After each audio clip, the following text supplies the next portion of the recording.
Jon Gruden headed to the SEC. That dream may have just become a reality. You are Locked On SEC, your daily podcast on the Southeastern Conference. Part of the Locked On Podcast Network, your team every day. What is up, everybody? Welcome into Locked On SEC. It's great to have you guys along. I'm Chris Gordy. Thanks for making Locked On SEC your first listen every day. Shout out to our everydayers. We're free and available wherever you get your podcast and on YouTube, part of the Locked On Podcast Network, covering your team every day. And today's episode brought to you by our friends at Game Time. Download the Game Time app, create an account, use our code LOCKEDONCollege, get $20 off your first purchase. All right, we got plenty to get into. We got some of the folks, the SEC Network analysts, making their picks, who's going to play for the SEC title. We've got some news out of Knoxville, one of their wide receivers arrested. But we've got to start with the big news that came out over the weekend, and that is Jon Gruden possibly going to coach again and wants to coach in the SEC. Jon Gruden currently working with Barstool. He's been making his tour, going around to different NFL camps and college camps, and spent some time with the Georgia football program, toured their facilities, talked to staffers, watched training camp, spoke to the team. And Jon Gruden said, quote, "The only reason I really came here is I want to coach again. I'd die to coach in the SEC. I would love it." Here's that audio, Barstool Sports grabbing that audio.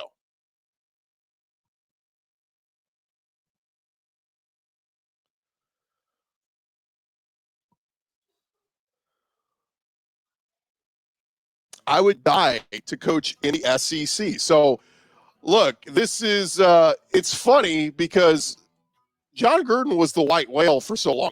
If you remember years and years and years ago, there were rumblings that Tennessee was interested in hiring Jon Gruden. Some folks were, because he had started there as a grad assistant so many years ago. So it was these ties to Knoxville. I don't know if it's a wife or somebody. He's got ties to Knoxville. And, I think we even heard his name among rumors at LSU over the years. His name's always popped up, and he just always seemed like that white whale that some college schools hope to one day get a shot at hiring Jon Gruden. And here we are a decade later, and the Jon Gruden rumors are back. He is 61 years old.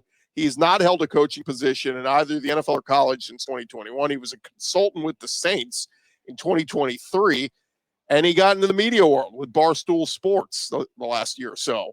Of course, worked for ESPN, was in the broadcast booth doing Monday Night Football.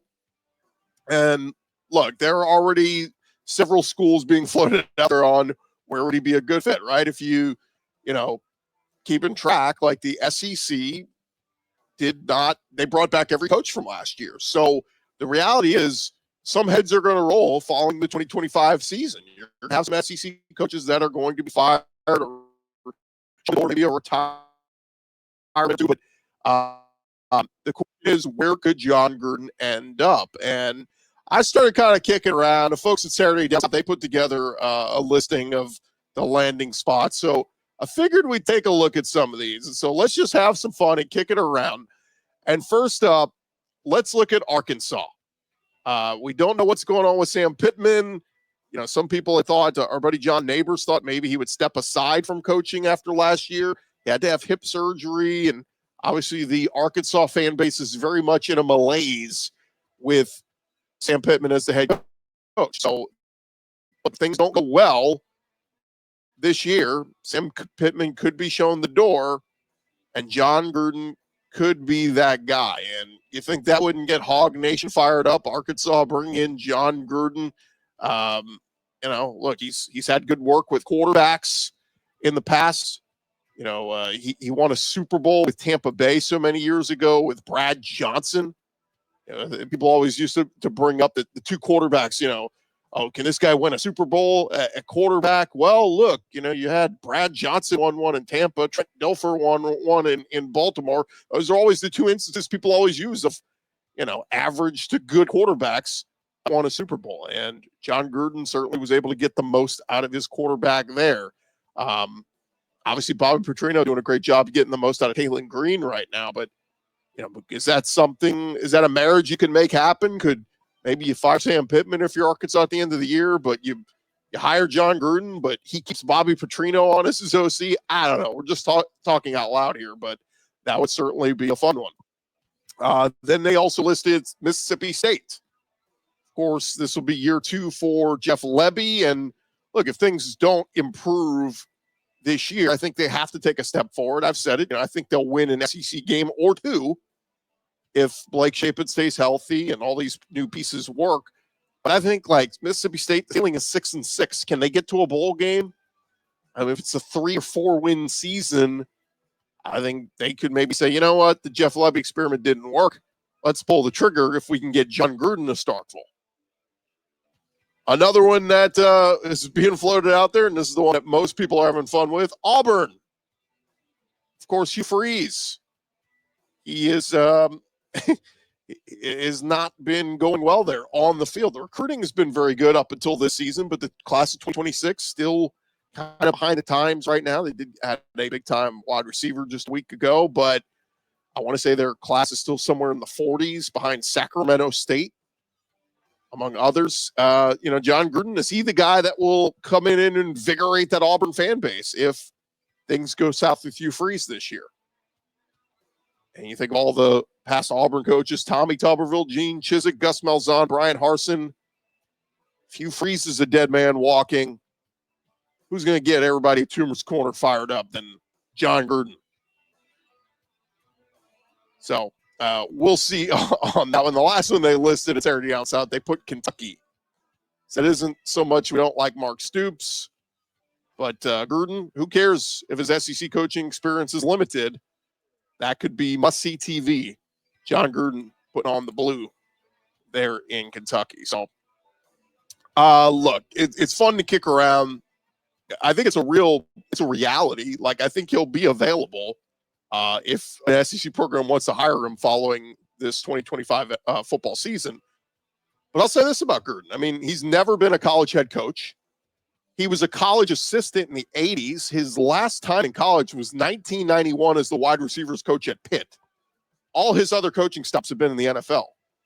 He coached the Bucs until 2008, and then he went off to do the broadcasting, jumped back into the NFL a decade later, coached the Raiders from 2018 to 2021.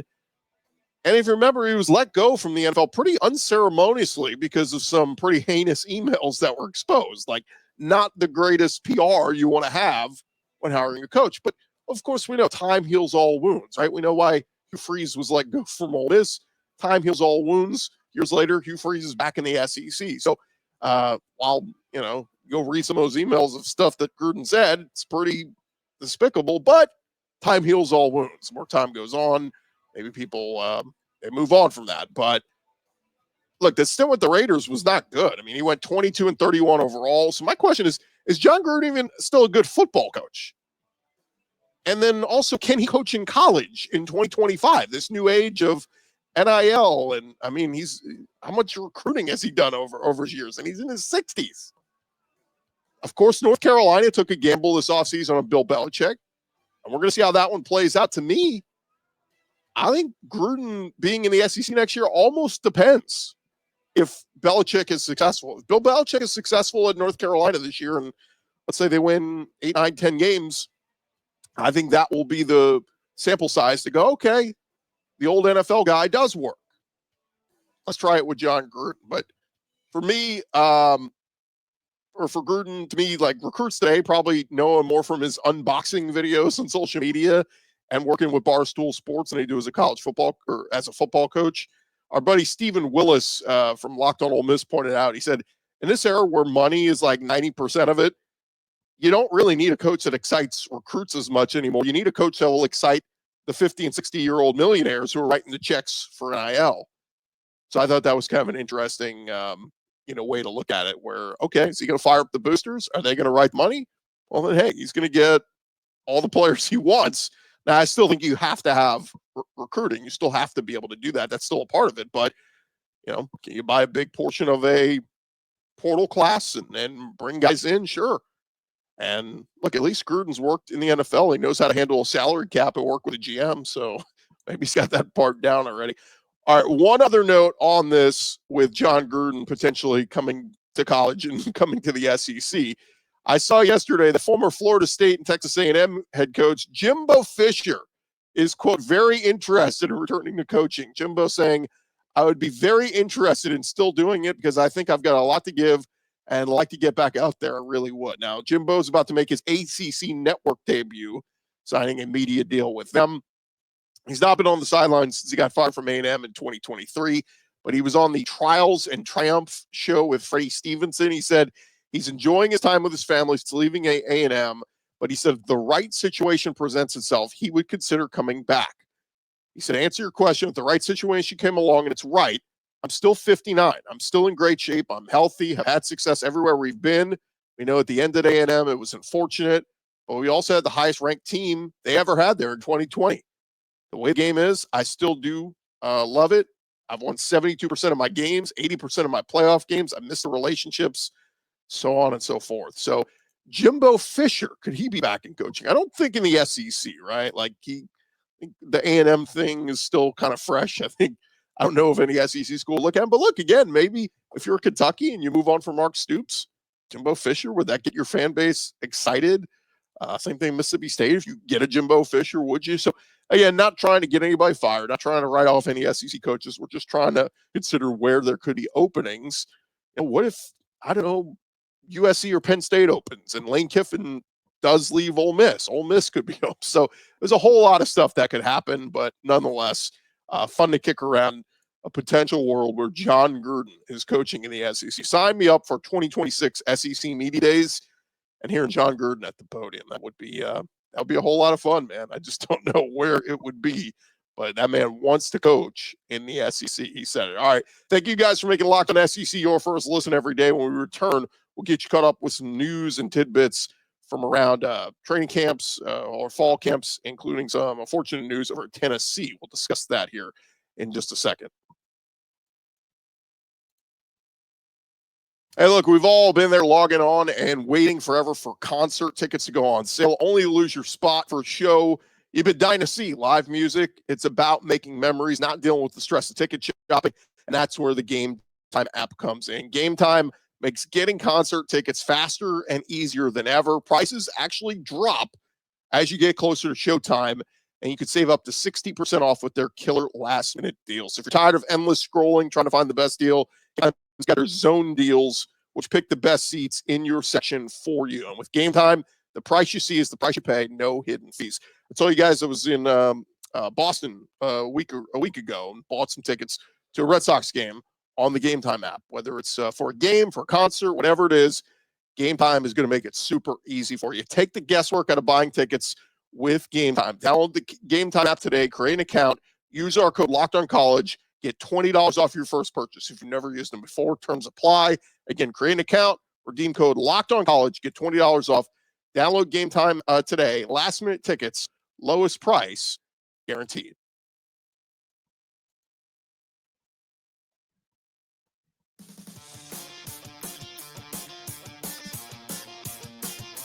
All right, thank you guys for making Locked On SEC your first listen every day. Shout out to everydayers. Keep coming back and checking us out. Tomorrow on the show, you don't want to miss this. Coach Scott Cochran is going to join us, former legendary strength coach at Alabama. Of course, spent some time at Georgia.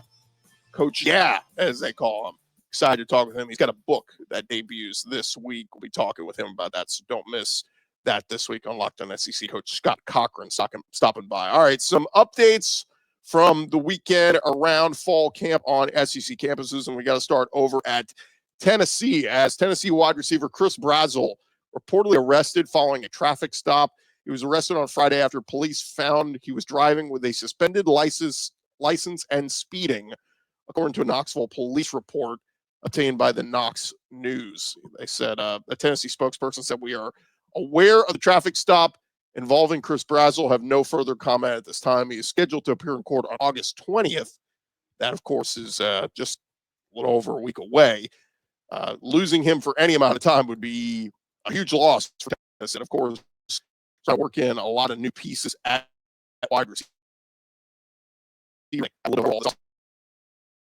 like Terrell White, Chaz Nimrod, among others in the portal. Mike Matthews coming off his true freshman year, looking for a breakout sophomore season, but Brazzell came over to the transfer portal a year ago from Tulane and is expected to be, kind of a little bit of a deep threat and kind of help him out in the red zone. And Did a little bit last year, but was very inconsistent. 29 catches for 333 yards and 2 touchdowns last year. Of course, Tennessee did make the college football playoff last year, but certainly something we'll have to track and watch because Tennessee, they're going to need Chris Brazzell for this whole season. Hopefully not going to miss any time there. And look, it's a suspended license on speeding. I think somebody on social media said, and that's something you could just call the coach or call family or give them give him a ticket and move on. Like, is this really something worth arresting him for? But I digress. All right. Other news and notes around the SEC campuses over at Alabama. Kalen DeBoer, they had their first scrimmage of fall camp. And the second-year head coach, very high on his senior running back, Jam Miller. DeBoer telling the media, yeah, I thought Jam really started out well. I thought the offensive line did a nice job creating some seams for him to hit. Got to the second level, broke some tackles. I thought it was one of the better showings I have seen Jam have in a scrimmage. Of course, Jam Miller trying to prove himself at 668 yards rushing, 7 touchdowns, averaged close to 5 yards a carry last year. Showed some ability out of the backfield, caught 16 passes as well. So certainly want to see if Jam Miller can take that next step and be a stud running back for Alabama. DeBoer saying, I think Jam certainly had the best day, and that's been consistent, comparing Miller to the rest of the running backs there. Still a couple weeks left for Alabama before they open up their season at Florida State. But yeah, Jam Miller certainly a guy that has to perform well for Bama this year. How about over at Mizzou? Eli Drinkwitz giving some praise to his freshman running back, saying he stole the show in their second fall camp scrimmage. On Saturday, they had a media window after during Missouri's second fall camp scrimmage, and talking to the media afterwards, Drinkwitz was asked about the performance of his running backs, and his response centered on true freshman Marquise Davis, 4-star running back out of Cleveland. Eli Drinkwitz saying, quote, Marquise, I think, stole the show with his effectiveness running the football today. Of course, Davis was highly touted. He was a 7th-ranked player out of the state of Ohio in the class of 2025, the 11th-ranked running back in this class. Now, Ahmad Hardy still projects to be the starting running back for Mizzou, but sophomore Jamal Roberts might not be running back number 2. Marquise Davis may be pushing him as a true freshman. That would be fun to see. Other news around the conference. How about over at LSU? We heard about that scare last week with Garrett Nussmeier having a knee injury, and he has been practicing, or he's back practicing, through that patella tendonitis. Brian Kelly revealing on Friday, rating the injury, saying it's a 1.5 out of 10, joking that they had not yet amputated Nussmeier's leg. But that was good news for LSU and Nussmeier, because there was a lot of fear last week that it may he was back on the practice field, no limitations. Jacques Doucet from WAFB reporting Nussmeier ran around in the pocket, he rolled left, he rolled right, he threw on the run, was wearing a black sleeve on his left knee, but there certainly doesn't appear to be any major issues there. Threw the ball well as usual. So something to watch there for LSU this year. They open their season at Clemson on August 30th, but if there's any issue there with the knee, you got to think Clemson is coming. They're going, let's hit him. Not dirty, but in the scheme of the game, or try to make him run, right? And try to re-aggravate the injury. I don't know. But just something to watch there for LSU. He's going to, just like DJ Lagway, deal with the shoulder thing. He's going to play through it. Nussmeier's going to play through patella tendonitis in his left knee. One other LSU nugget, we did see their freshman running back, JT Lindsey, suspended from the team until a charge against him gets resolved. Faces 1 count of accessory after the fact of second-degree murder after being accused of providing housing to 2 suspects in a killing in the Alexandria area last month. He was accused of authorities of providing the housing to the suspects inside his dorm. Lindsey was arrested on Friday after turning himself into authorities. His attorney says Lindsey did not know the 2 suspects. Both teenagers were wanted for murder or any other crime for that matter. So 2 suspects are a 17-year-old and 18-year-old from the Alexandria area.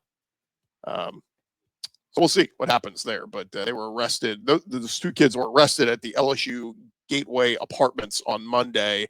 and U.S. Marshals found that Jacobs had JT Lindsay's ID.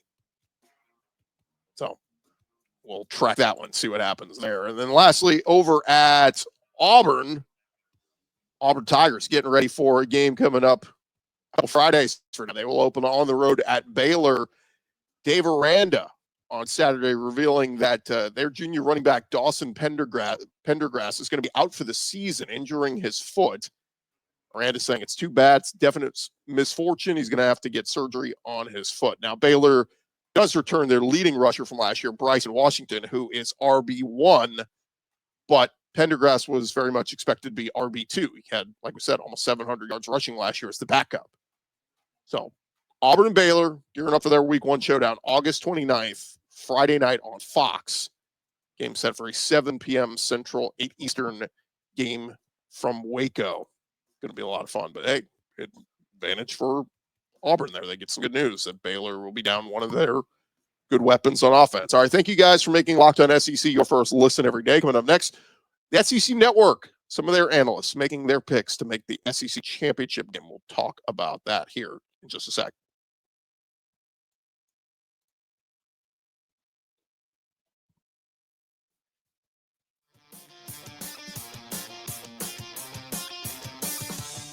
All right, roll along here to Locked On SEC, and it's prediction time. We'll be making our predictions here on the show here very, very soon, but the SEC Network, their analysts revealing their picks to make the 2025 SEC championship game. SEC Network analysts Matt Stinchcomb, Roman Harper, and Chris Doering, they've all been doing their preseason previews of all the different teams in the SEC, and now they made their predictions for which 2 teams will play for the SEC championship game in Atlanta. Matt Stinchcomb predicts a rematch of last year's game. He pointed to quarterback familiarity, saying Alabama still doesn't know who their quarterback is. At least, they haven't named a starter yet. But Stinchcomb said, quote, "It's going to be Georgia, Texas. It's going to be a redo of what we saw last season. I think that both of those teams, nothing sexy about that pick or even surprising, but I think it's the most likely one for sure. When you look at the way that those 2 teams, pieces they have coming back, guys, and the part, I think that sets them. This is the point of distinction. I think that I see more than anything else, the 3 most important places, right, on a football field. It's the head coach, the 2 coordinators, and the quarterback. Alabama doesn't have an answer quarterback. Georgia has familiarity with Gunnar Stockton. We know Texas likes what they have in Arch Manning. He said, I think it is going to be Georgia and Texas. Now, Roman Harper disagreed with his assessment of Georgia and Alabama. He said he sees Georgia regressing a little bit and Alabama enjoying some year 2 magic under Kalen DeBoer. Like Stinchcomb, Harper expects Steve Sarkisian in Texas to make it to the SEC title game again. He said, I'm going with Alabama and Texas. I expect Alabama to take the leap this year in year 2 of DeBoer. That's what he has shown in the past places, and I just think Texas has just enough. And with Sark leading them, I think Georgia slightly takes a step back, not because of Gunnar Stockton, but because of the offense or Mike Bobo. It's because the defense is just not as stout. It's just hard to continue to replace as much talent as they have lost on that side of the football over the last 5 years. So that is Roman Harper's assessment. Now, how about Chris Doering? He's turning back the clock a little bit, going back to 2022. He's picking Georgia and LSU to make it to the conference title game. His colleagues expressed some surprise as he's recently been hyping up Oklahoma and John Mateer.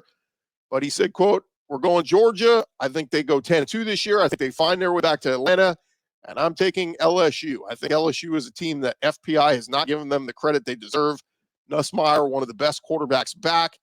That jump that the defense is going to make in year 2 under Blake Baker is going to be significant. Whit Weeks, I know we're all fans of, but I think that receiver core that they have put around Garrett Nussmeier is going to help him be a top-notch quarterback back in Atlanta. So, of course, we will see who will be those teams to get to Atlanta. And the dynamic has changed in the SEC, right? I mean, it used to be you put everything you had, you wanted to get the SEC championship game, and you felt good. If you're in Atlanta playing for the SEC title, you got a good chance, if you win this, to go play for a BCS national championship. And then, of course, in the 14 playoff, you knew if you got to Atlanta, win or lose, you got a really good chance to get into the college football playoff. Although Georgia lost to Bama, their first loss of the season 2 years ago, and they missed the playoff completely, but you felt good. You get to Atlanta, you're in. These days in the 12-team playoff, you don't even have to get Atlanta, right? I mean, Tennessee did not play for an SEC title, and yet they were in the playoff last year. Texas lost to Georgia in the SEC title game, but no harm, no foul. You get to host the playoff game the next week. So, again, the dynamic of the SEC title game has changed, and certainly the excitement and urgency of trying to get there has changed.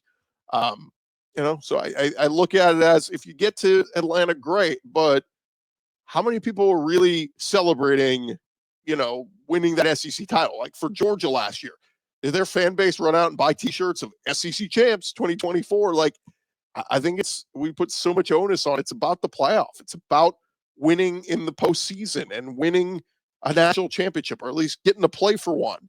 And Georgia has come up short in that category, losing to Notre Dame last year in the semis, and then a year prior missing the playoff completely after losing to Bama in the SEC title game. So we'll see what happens. We'll make our picks here coming up in the next week or so before the season gets started. But good to see 3 different analysts on the SEC network giving a little bit of variety when it comes to their predictions. That's going to do it for this edition of Locked On SEC. Thank you guys so much for making us your first listen every day. Remember to like and subscribe.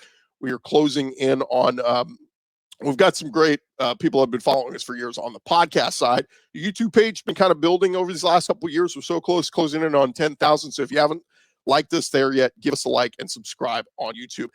Hey, for your second listen, check out our buddy Brian Smith. He's got the Portal Show, all the latest rumors, portal entries, and signings. Be the most informed fan on the rapid changes of the college football landscape. We'll talk to you guys tomorrow here on Locked On SEC.